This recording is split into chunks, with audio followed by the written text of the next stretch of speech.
Olá, meus irmãos e minhas irmãs, que Deus continue abençoando a vida de cada um de nós, em nome do Senhor Jesus. Graça e paz a todos os integrantes do grupo Hora da Ação, a todos que fazem parte, os administradores, o irmão Almir, que me deu o alto privilégio de poder estar compartilhando uma palavra de Deus aos nossos corações nesse dia. Que Deus continue nos abençoando poderosamente em o nome do Senhor Jesus. Abra o seu coração, que o Espírito Santo possa nessa hora abrir o nosso entendimento para que possamos compreender, para que possamos entender a boa e perfeita palavra de Deus. Esse texto que nós vamos ler aqui, ele está no livro de Juízes, no capítulo 6, a partir do versículo 14. Juízes, capítulo 6, a partir do versículo 14.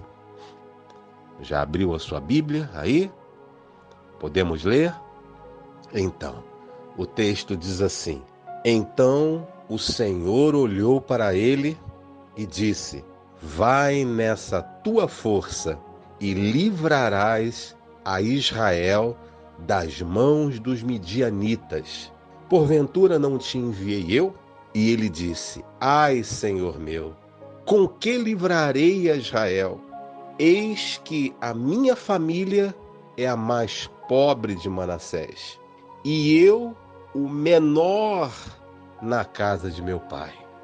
Eu estava meditando sobre o novo de Deus. O novo de Deus na vida de um ser humano, na vida de uma pessoa. E o que é, de fato, de verdade, o novo de Deus na vida de uma pessoa, senão a manifestação sobrenatural na vida de uma pessoa a fim de mudar a realidade dessa pessoa? O novo de Deus, ao meu ver, é a manifestação sobrenatural na vida de uma pessoa a fim de transformar essa pessoa, mudar radicalmente a vida dessa pessoa, tornando essa pessoa uma nova criatura, fazendo acontecer uma novidade de vida para essa pessoa. Nós acabamos de ler sobre Gideão. Nós sabemos, a partir do primeiro versículo do capítulo 6, que Israel estava escravizada pelos midianitas e pelos amalequitas, e depois de 7 anos vivendo uma servidão, uma vida infeliz, triste, uma vida sem produtividade, sem prosperidade, devido aos seus pecados, os seus erros, devido ao distanciamento do povo de Israel para com o Senhor. Então o Senhor permitiu que eles viessem a sofrer. E depois de 7 anos sofrendo, eita, povo de coração duro, depois de 7 anos sofrendo, eles então clamaram ao Senhor, buscando salvação, buscando no Senhor a solução dos seus problemas. Foi quando o Senhor levantou a Gideão. E veja que o próprio Gideão, ele revela qual era a realidade dele. Daquela cidade de Manassés, totalmente devastada e constantemente devastada pelos amalequitas, pelos midianitas. Quer dizer, era uma cidade sem recursos, sem prosperidade, uma cidade falida. Ele fazia parte de uma família que era a pior família, ou a família menos favorecida daquela cidade. A família de Gideão, diz ele mesmo, era a família mais pobre de Manassés. E ele era o mais desprestigiado da sua família, ou seja, uma pessoa que ninguém dava nada por essa pessoa. Ninguém, absolutamente ninguém dava nada por Gideão. Gideão era aquela pessoa desprezível, aquela pessoa que ninguém esperava nada de Gideão. Mas o nosso Deus, o Deus que faz realizar o novo, a novidade de vida, ele escolhe exatamente essas pessoas que não são nada. Essa pessoa que não é nada, essa pessoa desprestigiada na sua família, desprestigiada no seu bairro, desprestigiada na sua rua, no seu emprego. Aquela pessoa, sabe, que as pessoas olham para essa pessoa e falam assim: esse aí não tem mais jeito, esse aí não dá para nada. Essas são as pessoas que Deus olha e que Deus levanta e dá uma vida nova para essas pessoas. Mas uma coisa me chamou a atenção na leitura desse texto da Bíblia.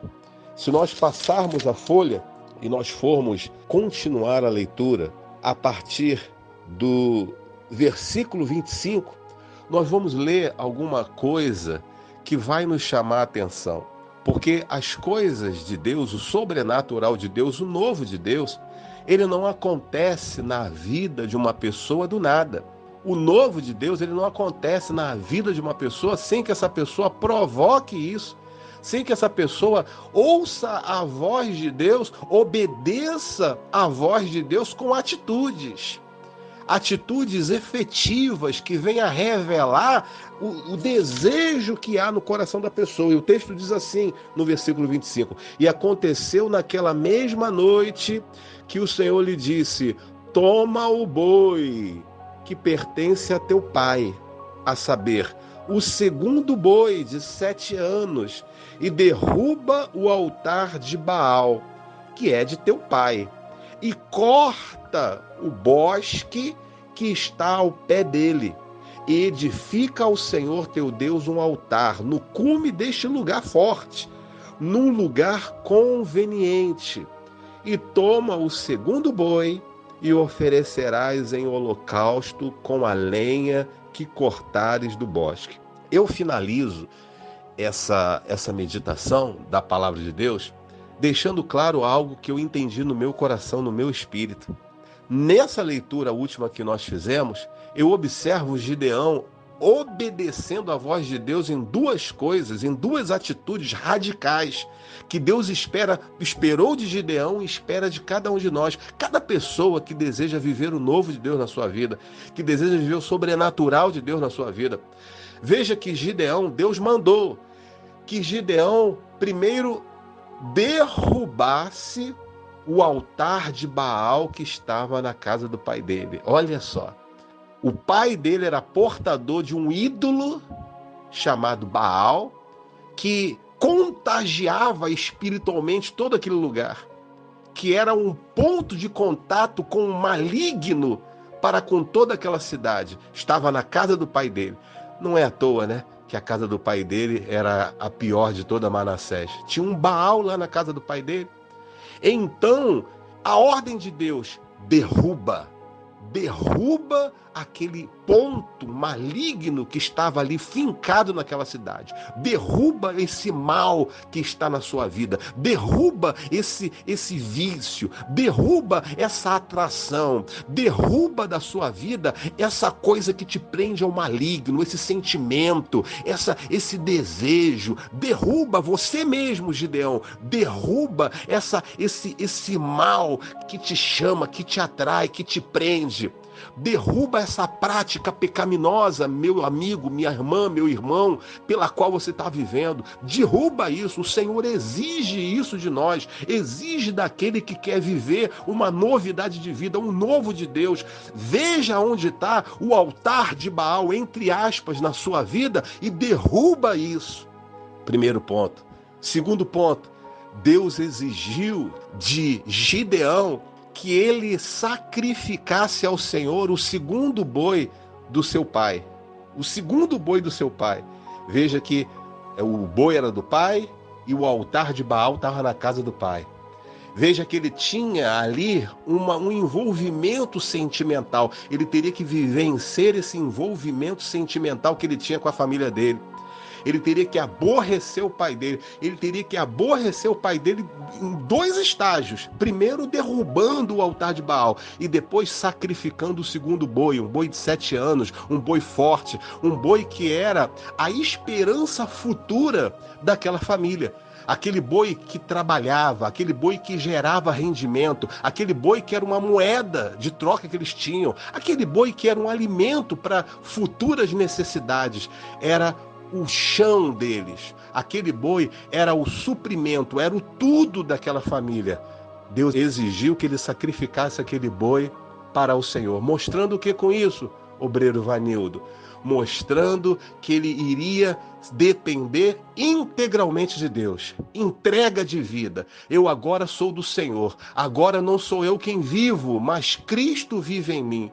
Senhor, a minha vida está em tuas mãos, eu confio no Senhor, eu abro mão de tudo para viver integralmente para ti, para viver na dependência do Senhor. E é exatamente nos dias de hoje isso que Deus exige também de nós. Primeiro, que nós venhamos nos desprender dos nossos pecados, que nós venhamos nos desprender daquele pecado antigo, daquele vício antigo, daquele pensamento pecaminoso antigo, daquelas ideias antigas que impedem a realização do novo de Deus na nossa vida. E o Espírito Santo também exige de nós uma entrega total, incondicional. Eu confio no Senhor de tal modo a ponto de abrir mão disso. Eu abro mão disso. O Espírito Santo já está falando contigo.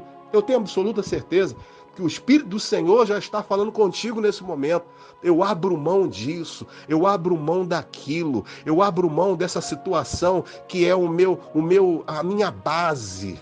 Eu confio mais nisso aqui do que no Senhor, meu Pai. A verdade é essa. Eu confio mais nesses recursos do que no Senhor propriamente. Não, agora eu vou provar na prática que eu confio em Ti. Agora eu vou provar na prática de que eu amo ao Senhor a ponto de obedecer ao Senhor nesse sentido.